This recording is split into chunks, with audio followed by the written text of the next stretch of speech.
That song is kind of an old classic, but man, it stirs my soul. It just makes me think about, am I willing to go where my faith is without borders? Or have I said to the Lord, Lord, I'll follow you as long as it's right here. It really is my word for the year. That song has my word all in it, and it never uses my word. I saw my word last July. It was on a list of other words, and I was looking at words just from the standpoint of ideas to really help shape 2019.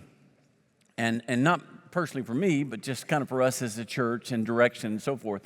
And this word was written on the bottom of the paper.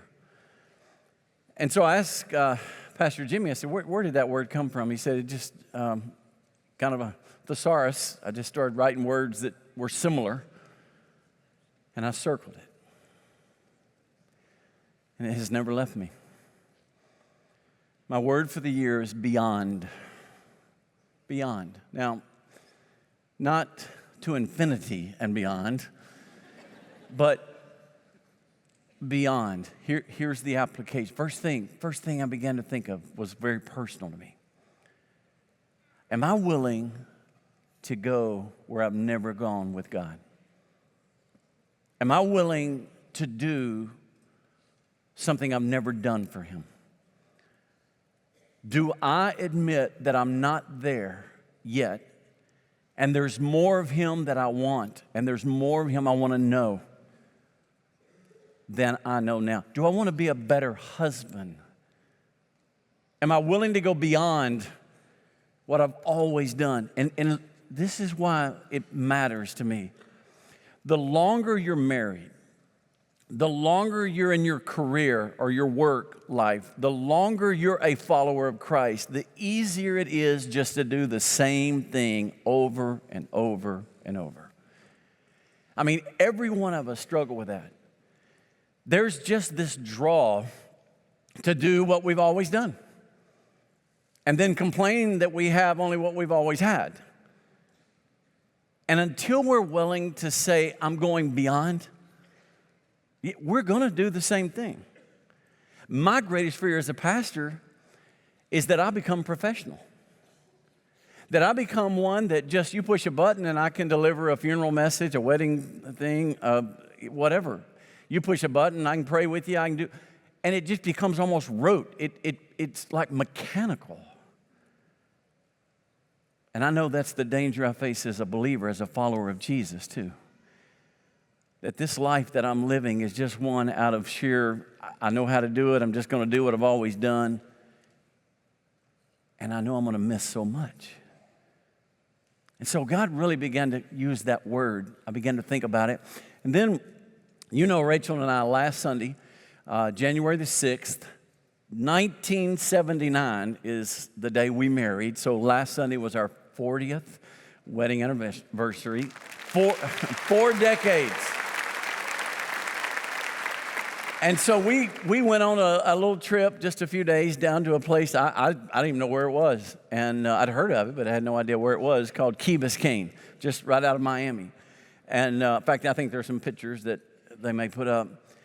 We went on just a little getaway to celebrate. What it did for us, what are y'all oohing on? Oh, yeah, how you like that? Oh, wait, I'm sure that's not there anymore, but it was kind of a cool moment. So when we got away, we started remembering things from the days we met, the days we first married. And you know what happens when you get away like that? You remember why you fell in love in the first place. You remember what it was that brought you together. But somehow in the trials and the stress of marriage, we settle. And we lose the passion, and we lose the excitement and the thrill and the newness, and it just becomes old hat. It becomes common. And on that trip, we realized, God, we don't ever want our marriage to be that way. I want it to be just like today is a new day. This day has never existed. God gave us a new day, and that means for us as a married couple, for me as a follower of Christ, for us as a church, man, this is a new day. God's got stuff for us today that we've never seen.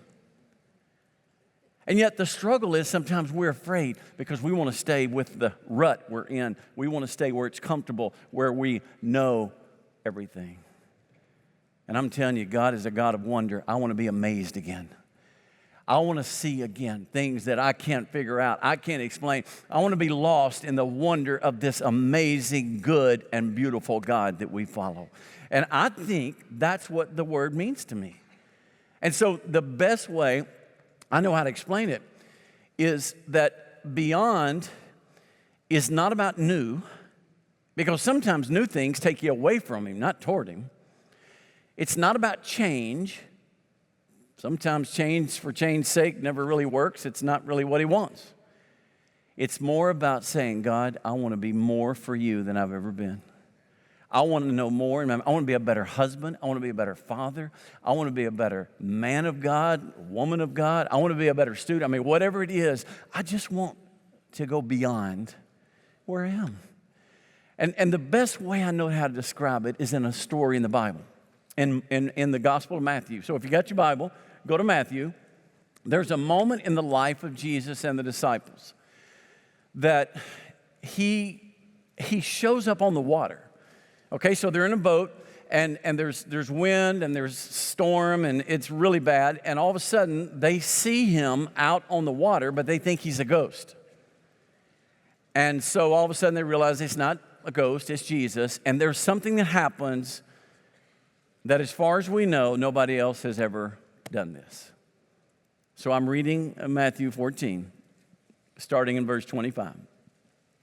And in the fourth watch of the night, that's from 3 o'clock in the morning to 6 o'clock in the morning, He came to them walking on the sea.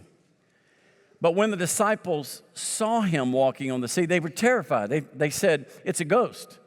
And they cried out in fear. But immediately Jesus spoke to them, saying, "Take heart, it is I. You don't have to be afraid." And Peter answered Him, "Lord, if it's You, command me to come to You on the water." And Jesus said, "Come." So Peter got out of the boat, walked on the water, came to Jesus. But when he saw the wind, he was afraid, and beginning to sink, he cried out, "Lord, save me." And Jesus immediately reached out His hand and took hold of him, saying, "Oh, you of little faith, why did you doubt?" And when they got into the boat, the wind ceased. And those in the boat worshiped Him, saying, "Truly You are the Son of God." I pray this year will find us at the feet of Jesus, worshiping and saying, "Truly You are the Son of God." It took a moment like this for them to see something. And so let me use the analogy of a boat. We got one on the platform, okay? Every one of us in this room has a boat. Every one of us. You got a boat. It's your comfort zone. It's where you feel safe. It's the life you always have lived. It's where you're just comfortable. And so every one of us have to face a decision this morning. Am I going to live the rest of my life in this boat? Or am I going to step out, not following my wild idea, but following what He says? And let me explain it. There's a man here today. He's somewhere in the room. And God has called him to start a business. And yet he is struggling because he works for a company, and it's a good company, and he has a good income, and he's very safe, and it's very secure, and he's afraid to step out and start that business because it's a lot more comfortable in the boat. That business that God wants you to start, that's walking on water. The company you're working for, that's your boat. There's somebody God's calling into ministry. God's calling you to abandon whatever it is you're doing and to go after Him and to follow Him in some avenue of professional ministry. That's the call. Your boat is wherever you are and you're living comfortably. I believe there is a mom in this room. Her children are her boat. She's pouring her life into her kids, living her life sometimes through her kids. No relationship with her dad or her husband. And she fears what's going to happen when the kids are gone because she's not going to have much left in the house. And yet she's afraid to do anything about it. Why? Because she doesn't want to get out of that boat. Her kids are her boat. There's a young man in here, and he has found a boat in the strangest of places, and that's in the fantasy world of pornography. And so that's where he goes to kind of deal with the pain that life has given him. And that's where he goes to find safety and to find refuge. And now it's even relationships outside of what are proper and right before God. And he hopes nobody ever finds out, but he knows they probably will, yet he's afraid to leave the boat of that world that he's created. There's a student here, whether college or high school or middle school, I don't know, but a student that the approval of your friends is the boat that you would never leave. The thought of you standing up to one of your friends and saying what you really believe is a scary thought. Why? Because you don't want to get out of that boat. Your friends make you feel something. They make you feel like you really matter and you have significance. And so to ever stand on your own would be like getting out and trying to walk on water. And those friends and that approval, that's your boat. And there's a weird sense in which this building is a boat for us. We feel comfortable here. We come here, we love each other, we love the band, we love the music. It's awesome. But the scariest thought is when we have to leave this building and go live what we heard and go be radical followers of Jesus Christ. Can I just tell you, every one of us think and feel this building is a boat sometimes. It's not just a few, it's all of us. And the measurement for us as a church is never how many people we can get in this boat. It's how many people we can get out of this boat to follow Jesus on Monday, Tuesday, Wednesday, Thursday, Friday, and Saturday. That's the call that Jesus is giving us. So I can get comfortable right here and say, oh, well, I've done my thing. I did my Sunday thing. It feels great. But then when Jesus starts asking us to do more, when he starts asking you, like David said earlier, to get involved in a group. Oh, my goodness, that's scary. Let me go to that big room. That's my boat. I feel comfortable there. When he starts asking you to get involved in serving, we're going to look at going beyond our walls in the days to come. Man, when we start thinking about going outside the walls of this church and making a difference in Orlando, that's scary. So every one of us have to deal with the question, are we going to get out of the boat? Or are we going to stay? So let me just ask you. Why in the world did Peter get out of the boat? Because whatever reason drove him to do this probably has something to do with us. And I'm going to tell you, I know there's a lot of possibilities, but I think there were two things that might be driving when Peter said, Lord, if it's you, tell me to come. Number one, he wanted to be where Jesus was. He wanted to be where Jesus was. Is that bad? I mean, yeah, it's crazy. You think you're going to walk on water, but is it bad to want to be where Jesus is? No. That's what the word beyond says to me this year. I want to be where he is. Now, I know he's with us everywhere. It's not a theological thing, but I want to be where I know Jesus is working and moving, and I'm in the center of what he's doing in my life. You know why I want to be there? Because I've been where he isn't. I've done life my own way. I've done relationships my own way. A lot of us in here know that story and that pain. And it's not worth it. I want to be where he is. I think Peter just wanted to do that.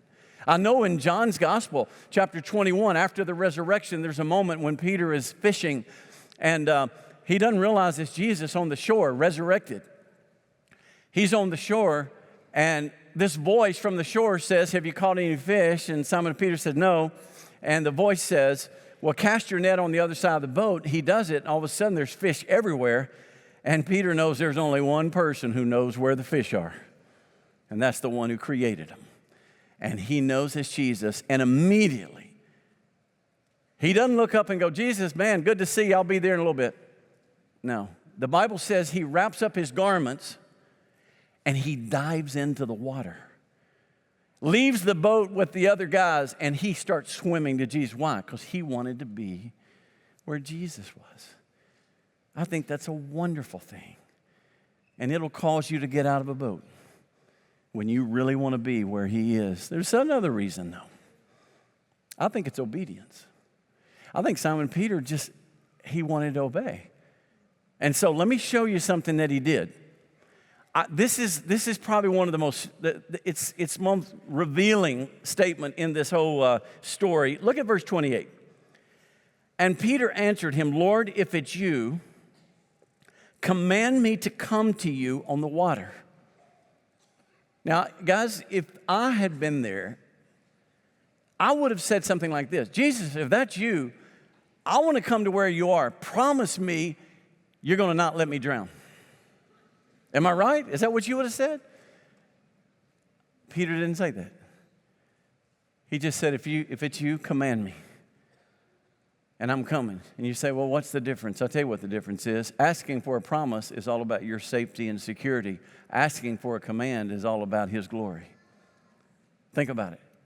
When the word beyond is about our own plans, it's about our own dreams and just wanting Him to bless them. When we have the audacity to tell the Creator of the heavens and the earth and the universe to come and join us, no.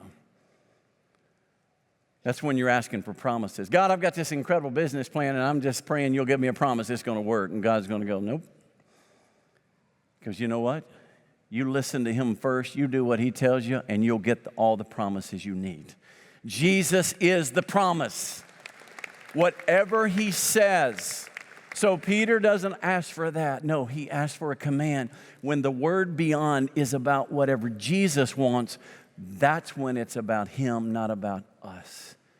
So let's use 2019 to quit asking for promises for our safety, our security, for our comfort. And let's just be bold enough to say, Jesus, what do you want me to do? And I'm going to do it. If it's you, tell me to come, and here I come.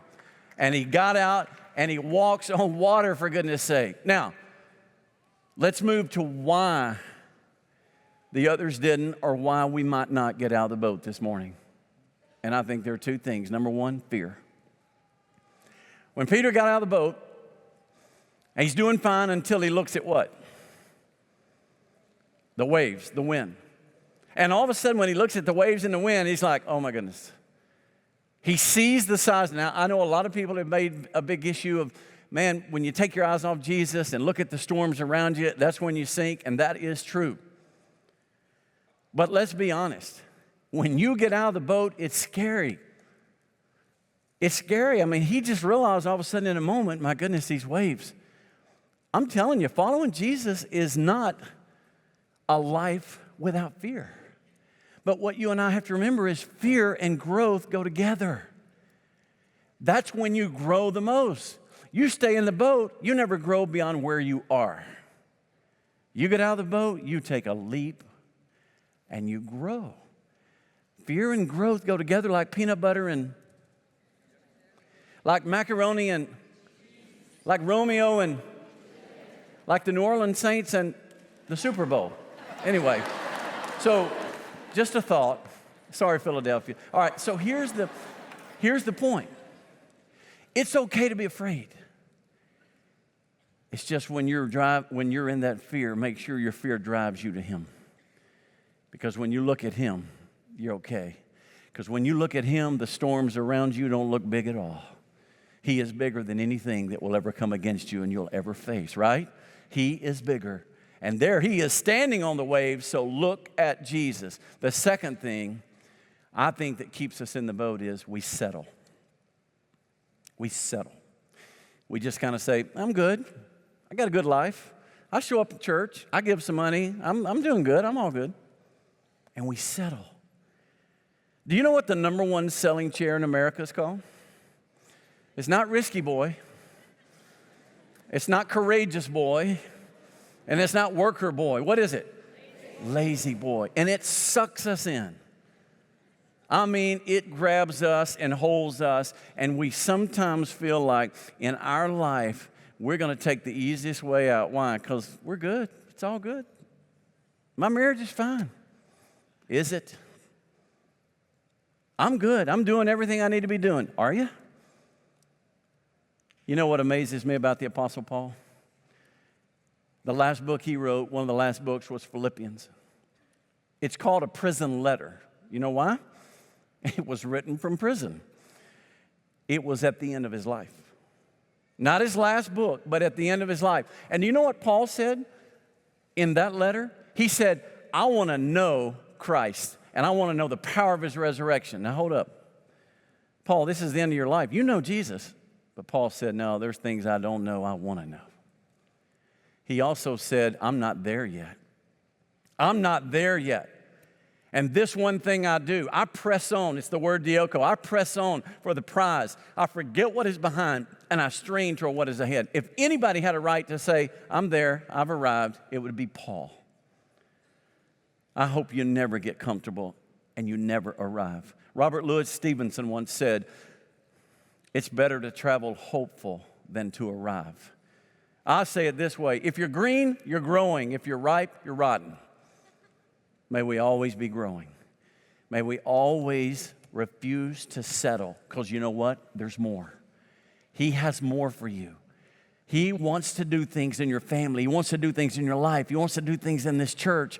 And he calls us to something beyond. When I started thinking of this word, I went back to the scriptures. And y'all, have you ever been looking for a car, and you know the kind you want and the color, and all of a sudden you start seeing that kind of car and that color everywhere? You ever done that? There's a phenomenon. I don't know what the term is, but smart people in here I'm sure know. I started seeing the word beyond all in here. And I just got to tell you one of the places I saw it. In the Old Testament, there's a phrase, beyond the Jordan. Beyond the Jordan. Now, the Jordan was a river. What was beyond the Jordan? The Promised Land. You remember God brought them out of Egypt. They were captive. The book of Exodus is the story of their coming out of Egypt. Exodus, Deuteronomy.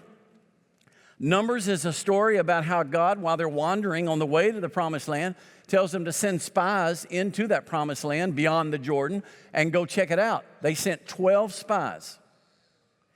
They came back. How many of them came back and said, that's an awesome land. We're going to take that land too.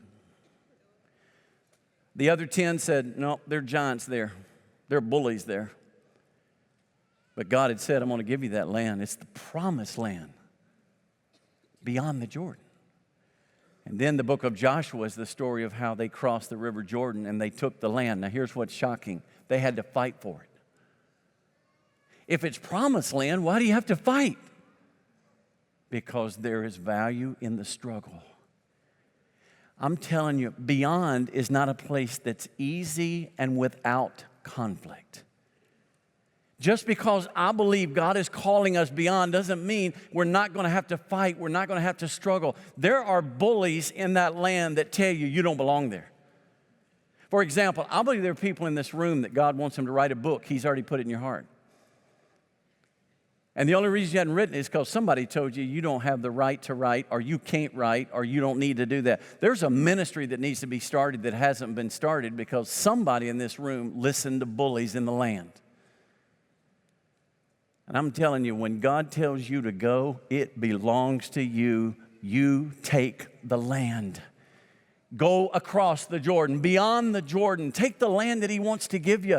I believe at this moment, there are things He wants to do in 2019 in your life. And He's just waiting on you to get out of the boat to give them to you. When I married into Rachel's family, she came from an incredible family. Godly people, wonderful people, servants of the Lord, but a lot of doctors. In fact, her father was a physician, her grandfather was a physician, and her great-grandfather was a physician. So my medical care went up when I married into that family. They also owned about 1,000 acres in South Arkansas. Beautiful timberland. Oh, my goodness, beautiful land. And that really struck a chord with me because I'm an outdoorsman. I thought, that's awesome. And I remember the first time I went out there, one of the first times. I went out early, before daylight. My plan was to be out there for a little while, and then I had a funeral at 11 o'clock. We had just moved back to South Arkansas, so I was pastoring there. I had to be back for a funeral, so I didn't have long. And I went out, enjoyed a beautiful sunrise, didn't really, harvest anything, or just sat and enjoyed the beauty of the morning.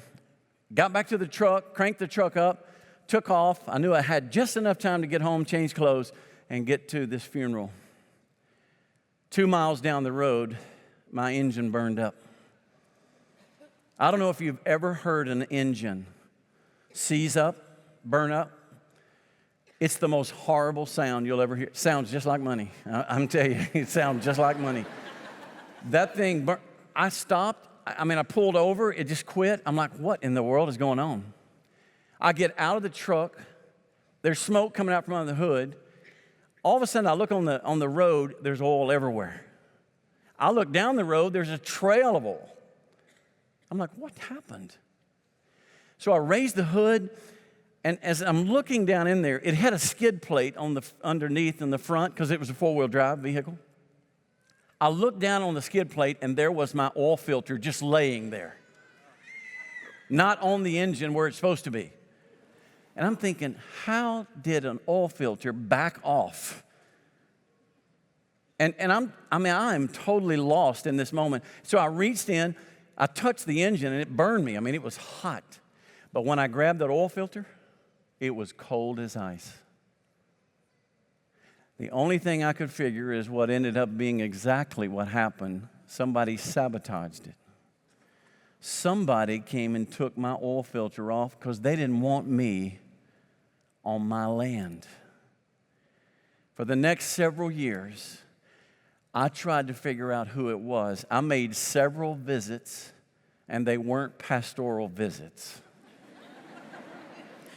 I never found out who it was. But I'm telling you, I had a decision to make. Am I going to let a bully tell me that I don't belong on land that already belongs to my family? Or am I going to just say, nope, I'm sorry, this is my land. I'm going to enjoy this land no matter what you say. And you know what? For the next several years, including today, I enjoy that property because I didn't listen to a bully who told me I don't belong. Would you stop listening to the bullies out there that tell you you don't belong? When Jesus says come, you belong. When Jesus says go, you belong. And you and I have to quit listening to the enemy and just start claiming the land that he's already wants to give us. Amen? So don't let anything stop you. Get out of the boat. Start that ministry. Start that business. Write that book. Get involved. Because if you don't, you know what? You're going to miss it. What are you going to miss? Everything. You're going to settle for staying in a boat and having what you've always had, and that's it. But for those who get out of the boat, let me just tell you, you're going to have things happen you never dreamed would happen. I believe that with all my heart. Yesterday, we had Ansel, who is our missionary to Madagascar. I remember the day we as a church prayed for a people group named the Antamora people on the island of Madagascar. Ansel was called by God to go. We sent him. We sent him to a people who had little access to the gospel, if any. Today, he stood on this platform last night and said, today, there are 5 functioning churches. There are 200 baptized believers. There's 15,000 that have heard the gospel witness, all because we refused to stay in a boat as a church, and we got out and sent somebody to Madagascar. We would have missed that. Oh, we were fine. We could have just stayed doing what we're doing. There's a group meeting right now at Horizon West. We didn't have to have another campus. We could all just have a good time right here. But oh my goodness, a month ago when I stood out there and preached to them, I looked in the faces of people I would have never met, would have never known. If we hadn't been willing as a church to get out of the boat and do something beyond what we were doing. Today in Denver, Colorado, in Arvada, they are opening a building, Storyline, the church you and I were a part of founding, is now in their home in a new building, and it's the grand opening today. That never would have happened if we had not gotten out of the boat. You can go down the line. There are all kinds of things, and I'll just make it real personal. I would have missed every one of you. My family and I would have missed every one of you. If 14 years ago we would have said, no, we like the boat we're in, West Monroe, Louisiana, love the church, love the people, the boat was nice, it was wonderful, had everything we needed. Why would we need to get out of a boat and go where we've never heard of? Obviously, we'd heard of Orlando, but all we knew about Orlando was theme parks. We didn't know any of you. And yet we felt God was saying go. And I sit here and look at you right now and think, I would have missed every one of you if I hadn't been willing just to get out of the boat. Now, it's actually better for you. You would have missed one, but it hadn't been good. But for me and for us, we would have missed every one of you. I'm telling you, you're going to miss something if you stay in that boat. Last year, we invited Robert Morris to come. Robert Morris pastors Gateway in Dallas. Robert came and he preached a message, the principle of the first, and it was incredible. God began to use that, and we finished the year. It was the largest year ever in the history of First Baptist Orlando. Guys, we're 170-something years old, and we have never had a year like we had last year.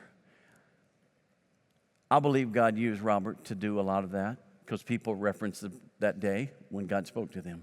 So that was back last August. We're sitting in a meeting this week. It was Tuesday, and it's a strategic kind of thinking meeting. And we're looking at the year thinking, okay, what are some things we really feel like we need to do this year that's going to be helpful following kind of the idea and the theme? And somebody said, what if we have Robert come back? David, when's the last time you've talked to Robert? I said, well, actually, it was last August. Was the last time I texted. After he was here, we texted back and forth, and that was it. Well, do you think he would be willing to come back? I said, I have no idea. Well, would you be willing to reach out? I said, well, sure. I mean, I hadn't talked to him in forever, but I think that would be good. Within 100 seconds, my phone buzzes on the table. I look down at it. All I see is the name Robert Morris. I'm like, one of these guys in this meeting is texting me his name because he doesn't think I'm going to remember to call him. That's exactly what I thought. So I reached down and picked my phone up and turned it on and opened the text. It was from Robert. Hey, Pastor, I hadn't talked to you in a while. I hope everything's going great. Hope you've had a great new year. I just want to tell you about a book that I'm releasing. It's a new book I've written, and I would love for you to tell the people about it and promote it. And he told me the book title. You're never going to believe the title of the book. So when I saw that, I'm like, okay, and man, we're all sitting in the room going, we can't believe that just happened. So I texted him back and said, Robert, I am not going to promote your book. I'm going to ask you to come and promote your book because we believe this is a sign from God. And he said, I agree too. So Robert Morris will be back this year. We don't know when, but he's coming back. Now, why do I tell you that? I tell you that because when you get out of a boat and you let God take you where you've never been, you get to see the coolest things. And they're not coincidences. They are divine moments that God has prepared for those who are willing to go after Him. So let me leave you with this poem. This is a poem by Greg Lavoie.